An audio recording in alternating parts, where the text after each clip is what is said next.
साथियों, अभी अभी ये खबर मिल रही है कि केंद्र सरकार के दबाव के चलते कांग्रेस के नेता और लोकसभा से चुने हुए श्री राहुल गांधी जी को उनकी सदस्यता जो है निरस्त करके उनको 8 वर्षों के लिए चुनावों में शामिल ना होने के निर्देश दिए गए हैं। हमारे कांग्रेस पार्टी से बहुत जगह हमारे कांग्रेस पार्टी से मतभेद रहते हैं। जब जब हम पे केंद्र सरकार ने हमले किए, कांग्रेस के नेताओं ने तालियां भी बजाई। जब जब उपराज्यपाल ने दिल्ली के मुख्यमंत्री पे हमले किए, अजय माकन साहब ने तालियां बजाई। मगर हम ये बात हमेशा कहते थे कि अगर केंद्र सरकार प्रजातंत्र के अंदर विपक्ष की आवाज को कुचलेगा तो लोगों की आवाज कौन उठाएगा? महंगाई का मुद्दा कौन उठाएगा? बेरोजगारी की बात कौन करेगा? केंद्र सरकार से सवाल कौन करेगा? एक तो पहले ही विपक्ष को बहुत बार संसद के अंदर दबाया जाता है, उन्हें बोलने नहीं दिया जाता।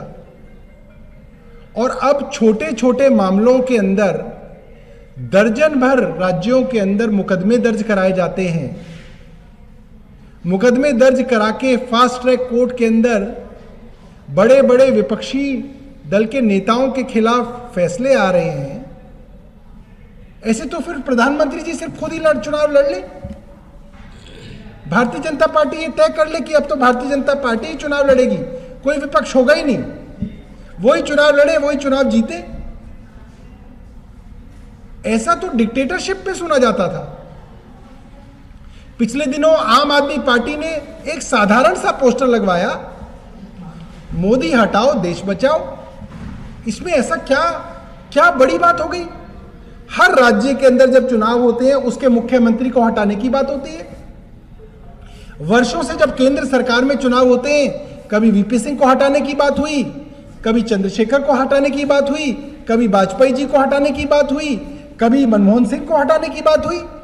तो इसमें मोदी जी को हटाने की बात हो गई, तो इसमें क्या बुरी बात है? प्रजातंत्र का मतलब ही है कोई कुर्सी से हटेगा, कोई दूसरा आएगा।